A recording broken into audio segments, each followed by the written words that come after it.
Саламатсыздар ма? Сіздердің назарларыңызға инженерлік механика пәнінің дәрістер курсы ұсынылады. Менің аты жөнім Жоламанова Зәуре Қамзақызы, София Утебаев атындағы Атырау мұнай және газ университетінің профессорымын. Инженерлік механика қазіргі кезде теориялық механика, материалдар кедергісін қамтитын кешенді пән болып табылады. Инженерлік механика конструкциялардың әрбір элементтеріне үнемді де сенімді жұмыс істеуін кепілдік бере отырып, лайықты материалды таңдауға және олардың көлденең өлшемдерін анықтауға көмектеседі. Сонымен қатар, жобаланған конструкциялардың өлшемдерінің жеткіліктілігін тексереді. Яғни бұл пәннің негізгі міндеті салмақ жағынан жеңіл, қатаңдығы мен беріктігі жоғары, әрі арзан конструкциялардың жобасын есептеу болып табылады.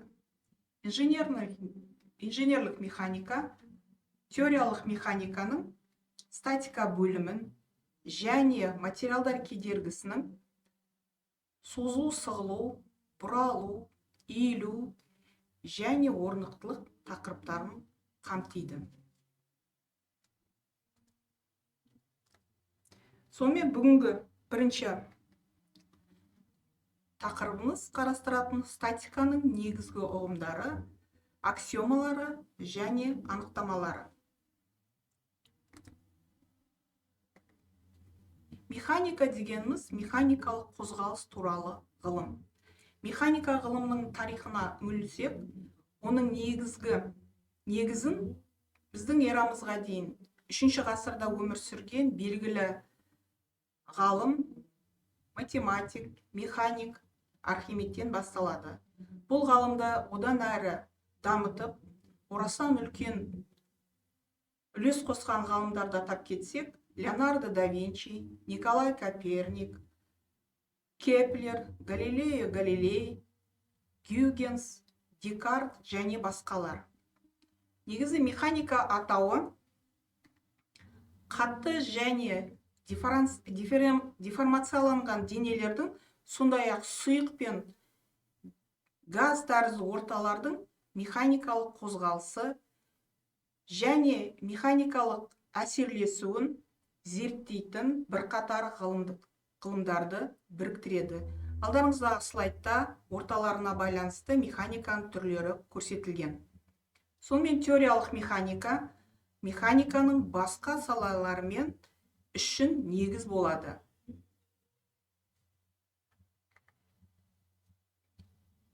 Механикалық қозғалыс деп дененің немесе нүктенің уақытқа байланысты кеңістіктегі орын ауыстыруын айтады. Яғни дененің орын ауыстыру басқа да денеге қатысты анықталады. Бұл дене санақ дене деп аталады. Санақ денемен координат жүйесін байланыстырып, оған қатысты материалдық дененің немесе нүктенің уақыт өтуіне қозғалысын қарастырылады.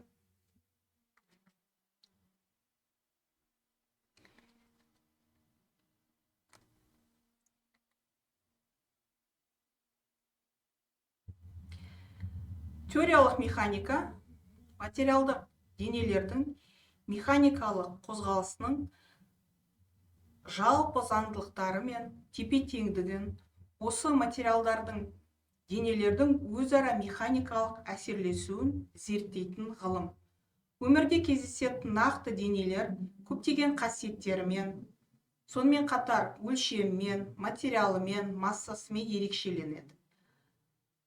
Осы механикада табиғатта кездесетін нақты денелер емес, олардың идеал қасиеттермен бөлінетін абстракт модельдері қарастырылады.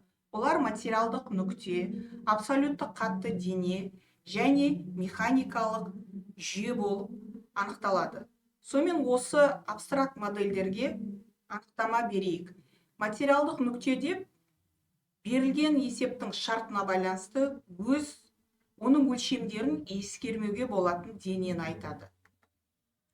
Абсолютті қатты дене деп қозғалыс кезінде дененің кез келген екі өлшемнің екі нүктесінің арақашықтығы тұрақты болып келеді. Яғни қозғалыс барысында әр уақытта тұрақты болып келетін денені айтады. Материалдық нүктенің кез келген жиынтығын материалдық нүктелер жүйесі деп атаймыз. Материалдық нүктелердің механикалық жүйесі деп әрбір нүктенің кеңістіктегі орын және қозғалысы осы өзге нүктелердің орындары мен қозғалыстарына тәуелді болатын механикалық жүйені аталады. Сонымен теориялық механиканың статикалық бөліміне тоқтаймыз.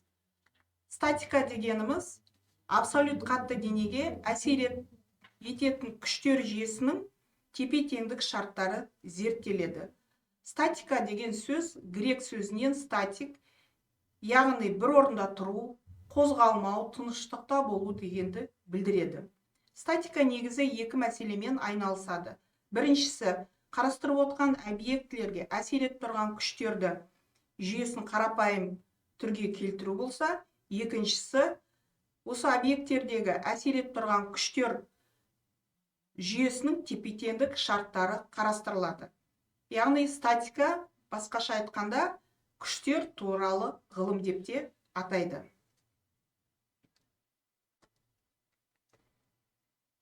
Енді статикадағы ең негізгі ұғым ретінде күш келтіріледі. Яғни күш дегеніміз денелердің бір-біріне өзара әсерлерін сандық баға берілу үшін енгізілетін шама. Күш ол векторлық шама. Күштің денеге түсірілген мәні берілу үшін үш параметрлер арқылы сипатталады. Ол күштің модулі, немесе шамасы, бағыты және әсер ету нүктесі. Суретке көңіл бөліңіз. Суретте тұрған күштің кез келген вектор ретінде бағытталған кесіндімен бейнелеуге болады. Яғни бұл жердегі белгілі бір масштабта АБ кесіндісі осы күш векторының сан мәні, яғни модулін бейнелейді. Бұл жердегі А нүктесі вектордың бас нүктесі, ал Б нүктесі вектордың ұшы деп аталады. Дененің әсер етіп тұрған А нүктесі күштің түсу нүктесі болса, ал бойымен F күш векторы бағытталған Мен кесіндісі, яғни күштің түсу әсер ету сызығы болып табылады. Енді өлшем бірлігіне келетін болсақ, күштің өлшем бірлігіне келетін болсақ, халықаралық жүйеде 1 ньютонмен өлшенсе, техникалық жүйеде ол 1 килограммен өлшенеді. Осы екі бірліктердің бір-біріне байланысын жазатын болсақ, 1 килограмм дегеніңіз 9,81 ньютонды құрайды. Қатты денеге әрине бір уақытта тек қана бір емес, бірнеше күштер әсер ететін болса, онда бұл күштерді жиынтығын күштер жүйесі деп атаймыз. Суретке көңіл бөліңіз. Берілген денеге бірнеше нүктеде әртүрлі бағытта әртүрлі күштер әсер етсін. Сол кезде оларды біздер F1, F2, F3, тағы сол сияқты Fn күштер жиыны жүйесі деп белгіленеді.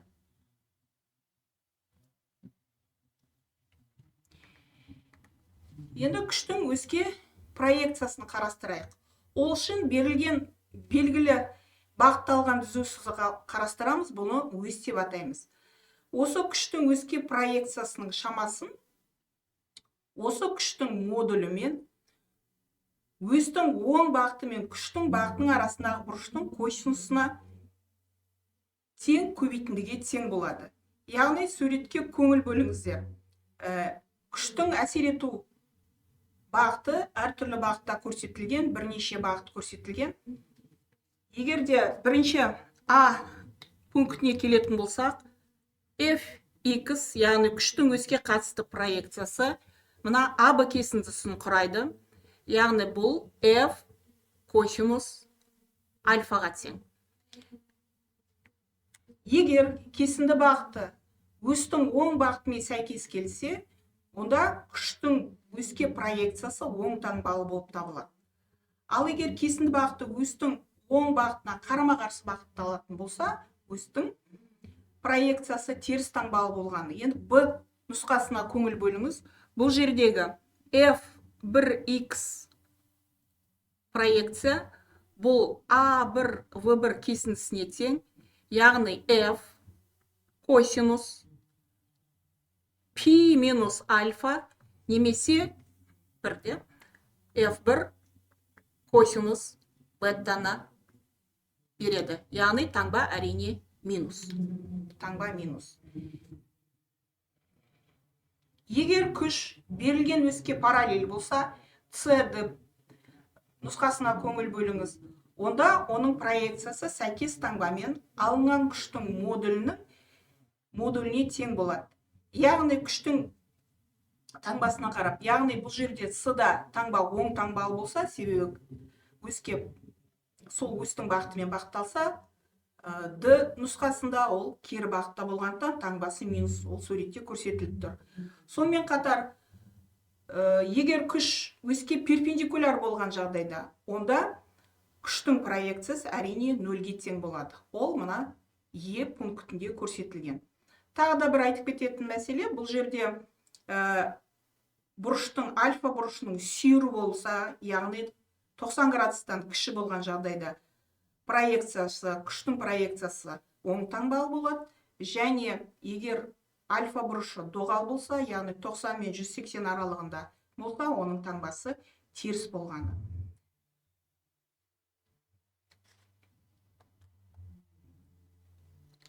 Енді статиканың анықтамаларына тоқтайық.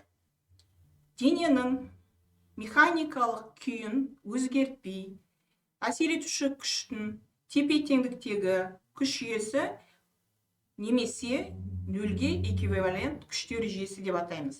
Оларды келесі белгілеуі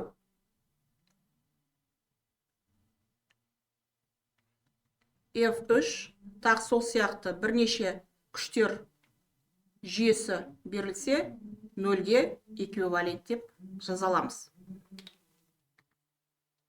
Дененің бірдей механикалық әсер етуші әртүрлі күштер жүйелері бір-біріне эквивалент жүйелер деп аталады. Яғни денеге екі бірдей күштер системасы берілсін. F1, F2, F3, сол сияқты Fn күштер системасы, және осы күштер системасына мәндері бірдей келесі күштер системасын қарасақ, Q1, Q2, Q3, тағы сол сияқты Qn, олар бір-біріне эквивалент деп айталамыз, жазаламыз. Қатты денеге түсірілген күштер жүйесі бір күшке эквивалент болса, онда бұл күштің жүйесін тең әсер етуші күш деп айтамыз. Яғни, соңғы анықтаманы келесі F2, сол сияқты F3.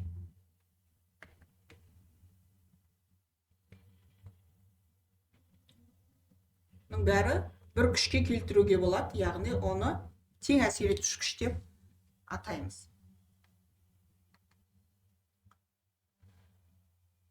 Шамасы тең әсер етуші күшке тең бір түзудің бойымен оған қарама-қарсы бағытталған күшті теңестіруші күш деп атаймыз.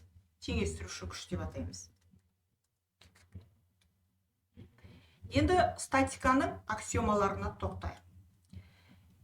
Дененің тепе-теңдігін болу шарттары өмірлік тәжірибеде негізделген және дәлелдеусіз қабылданған бірнеше жағдайға негізделіп қорытылады. Оларды статиканың аксиомалары деп атаймыз. Статиканың негізгі аксиомаларын ағылшын ғалымы Исаак Ньютон тұжырымдаған, сондықтан бұл аксиомалар ғалымның аксиомаларының атауымен аталады. Біріншісіне тоқтайық. Бұл аксиома инерция аксиомасы немесе Ньютонның бірінші заңы деп аталады. Өзара теңескен жүйенің әсерінен дене тыныштықта күйде тұрса, немесе бір қалыпты түзу сызықты қозғалыста болады екен. Екінші, екі күш аксиомасы. Егер дене екі күштің әсеріне тепе-теңдікте болу үшін, олардың модульдері тең болу керек және бір түзудің бойына қарама-қарсы бағытта болуы қажет және жеткілікті. Яғни берілген екі күш өзара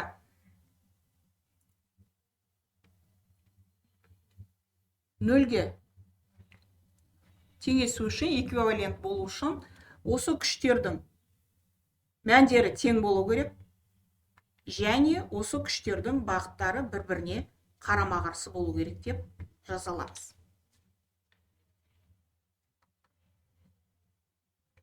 Суретте көрсетті.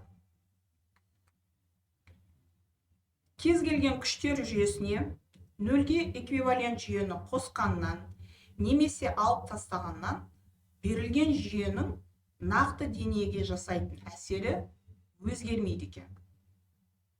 Яғни берілген күштер системасы F1, F2, тағы сол сияқты Fn күштер системасына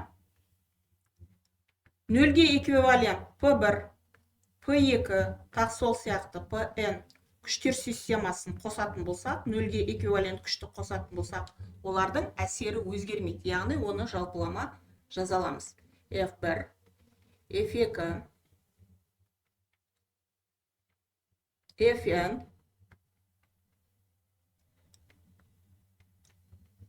P1, P2, яғни нөлге эквивалент болғандықтан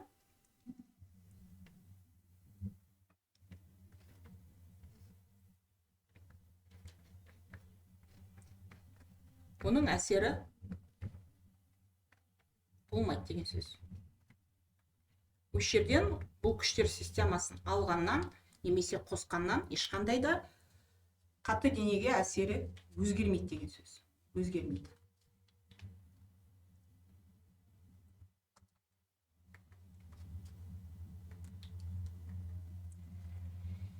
Төртінші аксиома параллелограмма аксиомасы болып табылады. Дененің бір нүктеге түсірілген екі күштің тең әсер етуші күші сол нүктеге түсіріледі де, осы күштерден тұрғызылған параллелограммның диагоналымен анықталады. Суретке көңіл бөліңіздер. Яғни екі күшті қосу үшін біз параллелограммға толықтыруымыз керек және оның қосындысы ретінде, осы күштердің қосындысы ретінде біз толықтырған параллелограммның диагоналы арқылы оны өрнектейміз. Яғни F1R дегеніңіз тең әсер етуші күш F1 плюс F2. Яғни бұл векторлық жазылу болса, ал скалярлық жазылуды келесі өрнекпен, формуламен анықтаймыз. Бірінші күштің квадраты, екінші күштің квадраты және екі еселенген бірінші және екінші күштің көбейтіндісін осы екі күштің арасындағы бұрыштың косинусына көбейтіп, осы қосындыдан түбірасты анықтауымыз керек деген сөз. Бұл скаляр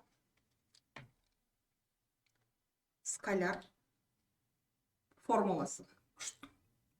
Екі күштің қосындысын.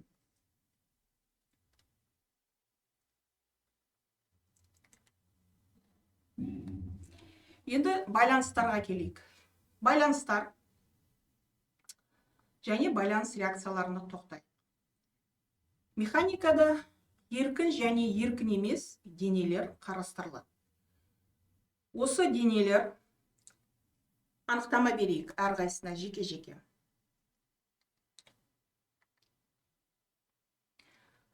Кеңістікте кез келген бағытындағы қозғалатын дене еркін дене деп аталады. Қозғалысы кеңістікте басқа да бір денемен немесе бірнеше денелермен шектелетін денені еркін емес дене деп атаймыз. Енді осы шектейтін шарттар немесе денелерді біздер механикада байланыстар деп атаймыз. Байланыстың денеге әсер ету күшін анықтауымыз керек, сондықтан бұл байланыс реакциясы деп аталады. Енді осы байланыстарға қатысты аксиомамыз бар. Яғни байланыстан босату аксиомасы деп аталады.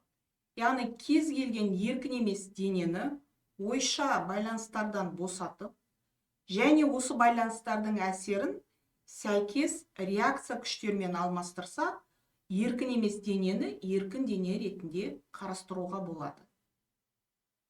Енді денеге әсер етіп тұрған күштер актив және реактив күштер болып табылады. Тыныштықта дененің қандай да болмасын қозғалысқа келтіретін күш ол актив күштер болса, осы қозғалысқа кедергі жасайтын күшті біз реактив күштер деп атаймыз. Актив күштердің модульдері, олардың бағыттары алдын ала беріледі, және денеге әсер етіп тұрған басқа күштерге ол тәуелсіз болады. Ал реактивті күштер шамалары, бағыттары көп жағдайда әрине алдын ала белгісіз болады, және олар әсер етіп тұрған актив күштерге тәуелді болып келеді. Енді байланыстардың бірнеше түрлеріне тоқтайық. Бірнеше түрлерін қарастырайық. Яғни қарастыратын түрлері әрине қарапайым түрлер болып табылады.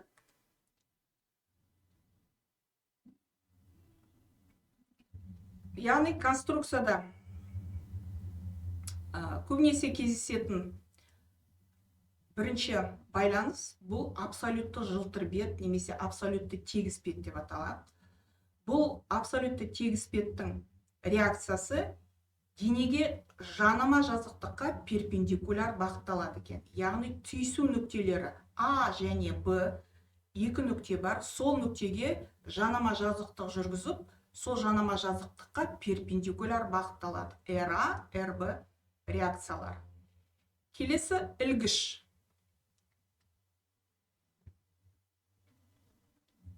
Ілгіш мұндай байланысқа абсолютті созылмайтын және салмақсыз деп қарастырылатын жіп, арқан, шынжыр жатады.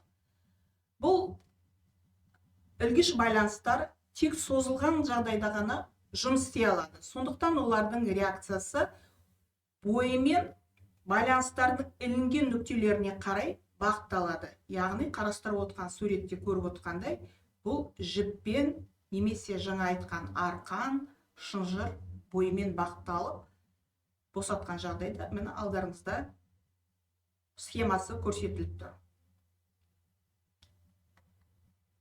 Келесі байланыс бұл жылжымалы топсалы жазық тірек. Жылжымалы топсалы жазық тірек дененің тірек жазықтығына қозғалыс жасауына кедергі келтірмейді. Яғни суретте көрсетіліп отқан бірнеше белгіленулері осы тіректің бұлар горизонталь болсын, немесе сол мына екінші Б суретінде ол қиғаш көрсетіліп тұр, яғни альфа бұрыш жасай. Міне осы роликпен осы бағытта қозғалады деген сөз. Ал перпендикуляр бағытта оның әрине егер осы қозғалыс жазықтығына перпендикуляр жүргізетін болсақ, бұл қозғалыс жазықтығында қозғала алмайды, оның қозғалысы шектеулі. Сондықтан осы тіректі босатқан жағдайда оның реакциясы әрқашан тірек жазықтығына перпендикуляр бағытталады. Яғни жылжымалы осы топсалы тіректердің бірнеше белгілену шарттары алдарыңызда көрсетілген.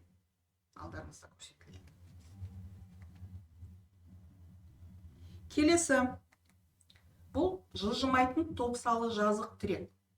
Бұндай тірек дененің топсаны емін-еркін қозғалуына мүмкіндік береді екен. Оның топса осіне перпендикуляр кез келген бағыттағы ілгерілерме қозғалысын шектейді. Оның бағыты шамасы әрине алдын ала белгісіз болады.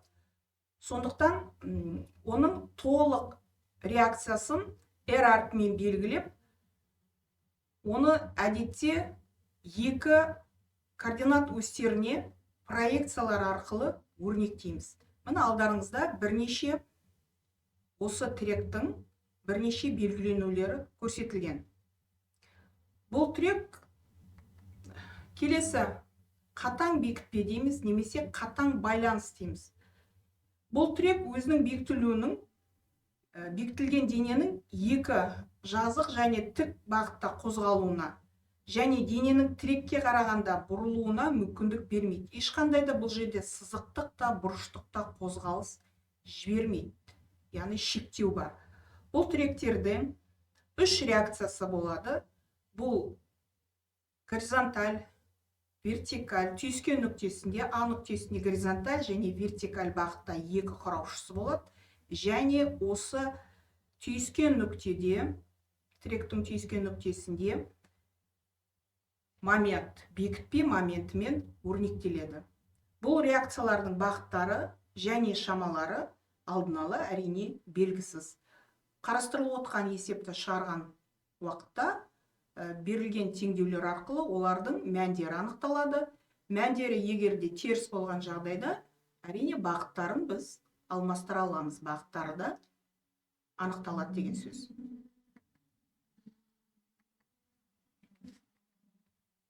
Келесі.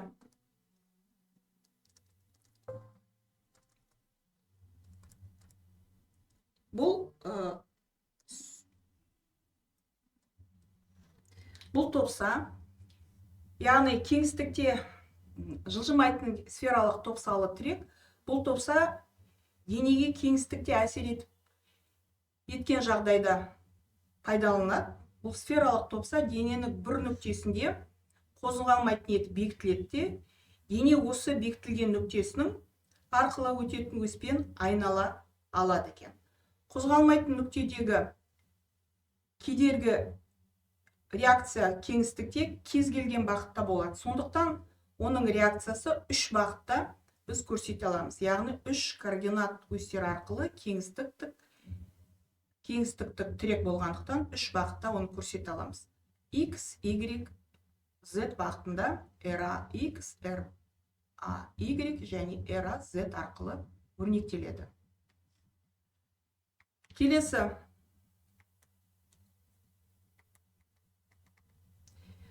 Қатаң стержень немесе стержендік байланыс деп атаймыз. Бұндай байланыс ұштарында топсасы болады. Ол салмақсыз түзу стержендермен жүзеге асырылады. Және сыртқы күш оның ұштарына түсетін болатын болса, оның үш реакциямен, мысалға RAC, RAD және RBD реакциялары тек стерженнің бойымен бағытталады. Болды.